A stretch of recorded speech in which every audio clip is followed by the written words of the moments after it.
यार दोस्तों, welcome back to our channel money solution. दोस्तों ऑलरेडी 2 साल बीत चुके हैं, 2 क्या या 3 साल की अगर मैं बात करूं ऑलरेडी बीत चुके हैं। जिन लोगों ने पेंडेमिक से पहले बैंक से लोन ईएमआई जो ले रखे थे, अगर अभी भी वो लोग अगर नॉर्मल कंडीशन की अगर मैं बात करूं कि मान के चलिए पहले जैसे जो कामकाज चल रहे थे पेंडेमिक की से पहले, अगर वो कंटिन्यू इस तरह भी चल रहे हैं, अगर वो लोग आम जनता जिन्होंने पहले लोन लिया था, अगर वो उस लोन अमाउंट को अभी भरना चाहे तब भी उसको नहीं भर सकते, क्योंकि आपको पता है कि बैंकों के जो कंपाउंड इंटरेस्ट है, बैंकों की पेनल्टी है, बैंकों की चार्जेज है, हाईली इंटरेस्ट की वजह से वो लोन अमाउंट इतना ज्यादा बढ़ चुका है कि आम आदमी अगर उस लोन अमाउंट को अभी देना भी चाहे तो इतना अमाउंट नहीं दे सकता, क्योंकि आपको पता है कि किस तरह से बैंकों द्वारा चार्जेस लगा लगा के जो लोन अमाउंट है उसको इतना बड़ा अमाउंट बना दिया गया कि अब वो किसी भी तरह से पेमेंट नहीं हो पा रहा है। तो इधर बहुत सारे लोगों की उम्मीद थी कि सुप्रीम कोर्ट की तरफ से या गवर्नमेंट की तरफ से कुछ ऐसी गाइडलाइन आ जाएगी जिसका डायरेक्टली इंपैक्ट बोरोवर के ऊपर पड़ेगा कि इंटरेस्ट माफ हो जाए या कंपाउंड इंटरेस्ट से छुटकारा मिल जाए, लेकिन कुछ भी इस तरह का नहीं हुआ। उसके बाद जितने बैंक और एनबीएफसी कंपनी के आपको पता जो रिकवरी एजेंट है बुरी तरह से अपना लोन अमाउंट रिकवर करने के लिए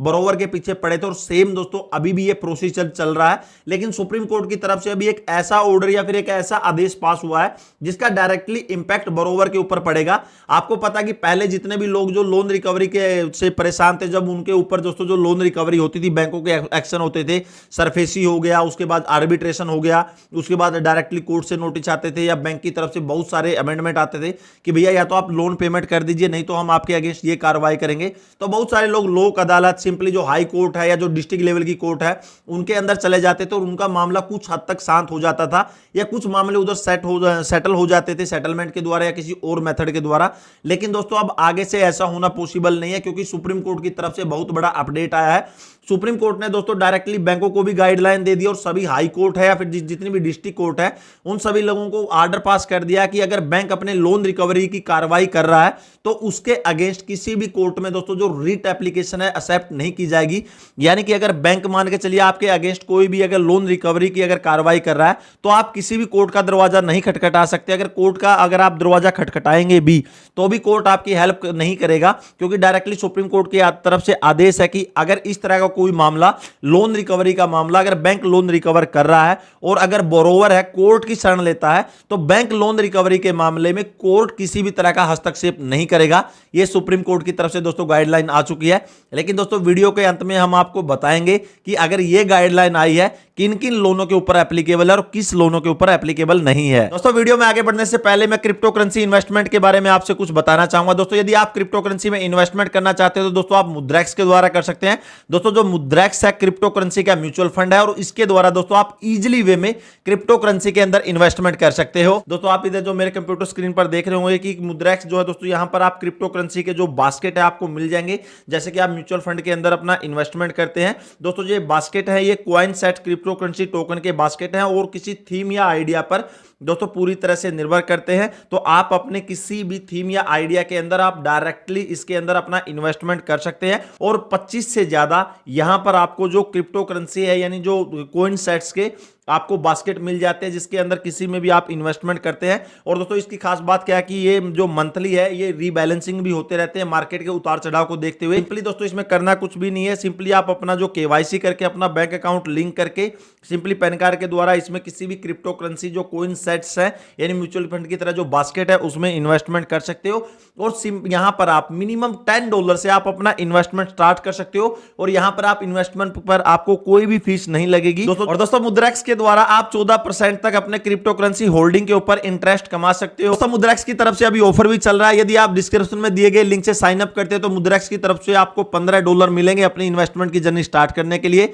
और ये $15 दोस्तों सिर्फ 1000 पहले लोगों के लिए मिलेंगे, यानी जो भी दोस्तों 1000 पहले लोग साइन अप करेंगे उनको $15 मिलेंगे। मुद्रेक्स का जो लिंक है दोस्तों मैंने डिस्क्रिप्शन में दे दिया, उधर से आप एक बार जरूर चेकआउट कीजिए। और सुप्रीम कोर्ट द्वारा जो लेटेस्ट ऑर्डर पास हुआ है कि कोई भी जो हाई कोर्ट है या डिस्ट्रिक्ट कोर्ट है जो किसी भी तरह की कोर्ट क्यों ना हो, अगर वो डायरेक्टली इसके अंदर इंटरफेयर नहीं कर सकती लोन रिकवरी के मामले में। दोस्तों इधर बहुत सारे लोगों को गुमराह किया जा रहा था, लेकिन इधर सुप्रीम कोर्ट की तरफ से क्लियर है कि अगर सरफेसी एक्ट के अगेंस्ट किसी तरह का लोन रिकवर हो रहा है, मान के चलिए आपके जितने भी सिक्योर लोन है, जैसे कि आपका मान के चलिए होम लोन हो गया, आपका दूसरा दोस्तों जो आपका गोल्ड लोन हो गया, आपका व्हीकल लोन हो गया, अगर इस तरह का कोई लोन चल रहा है और बैंक आपके अगेंस्ट अगर सरफेसी एक्ट के द्वारा आपकी लोन की रिकवरी करता है, आपको पता होगा कि सरफेसी एक्ट होता क्या है, डायरेक्टली उसके अंदर जो भी आपकी प्रॉपर्टी पे आपने लोन ले रखा है, यानी आपका जो भी मोर्गेज है, बैंक उस मोर्गेज को आगे नीलाम कर देता, बेच देता, उसके बाद जो अमाउंट उधर से मिलती है उससे लोन रिकवर किया जाता है। तो सुप्रीम कोर्ट ने बोला कि अगर सरफेसी एक्ट के द्वारा कोई भी बैंक या एनबीएफसी कंपनी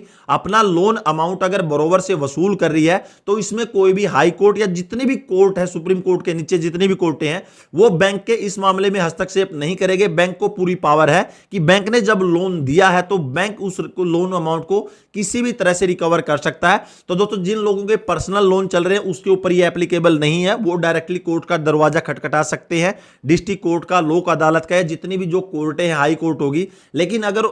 किसी बरोबर के अगेंस्ट अगर सरफेसी एक्ट द्वारा लोन रिकवरी का अगर डायरेक्टली बैंक द्वारा लोन रिकवरी किया जा रहा है, तो उस मामले में किसी भी कोर्ट में वो नहीं जा सकता, क्योंकि सुप्रीम कोर्ट ने सभी कोर्टों को यह आदेश दे दिया है कि भैया अगर कोई रिट पिटीशन आती है तो उसको आपको एक्सेप्ट नहीं करना है, क्योंकि ये डायरेक्टली सुप्रीम कोर्ट के द्वारा ये धारा 13 ये जो मैं पढ़ रहा हूं अनुच्छेद 226 के तहत याचिका इस तरह का जो एक आदेश है पारित हो चुका है। तो ये थी सुप्रीम कोर्ट की तरफ से लेटेस्ट अपडेट कि अगर सरफेसी एक्ट के अगेंस्ट बैंक लोन रिकवर कर रहा है तो कोई भी कोर्ट है आगे का जो जितने भी केस है वो किसी भी केस को एक्सेप्ट नहीं करेगी। दोस्तों इस अपडेट के बारे में आपका क्या कहना, प्लीज मुझे कमेंट सेक्शन में जरूर कमेंट कीजिएगा। आपको वीडियो कैसी लगी, अच्छी लगी तो लाइक कीजिएगा। लेकिन ये दोस्तों पर्सनल लोन के ऊपर और जो दूसरे लोन है सरफेसी एक्ट को छोड़कर वो किसी भी लोन के ऊपर एप्लीकेबल नहीं है। तो दोस्तों फिर मिलेंगे इसी तरह वीडियो के साथ, तब तक के लिए जय हिंद, वंदे मातरम।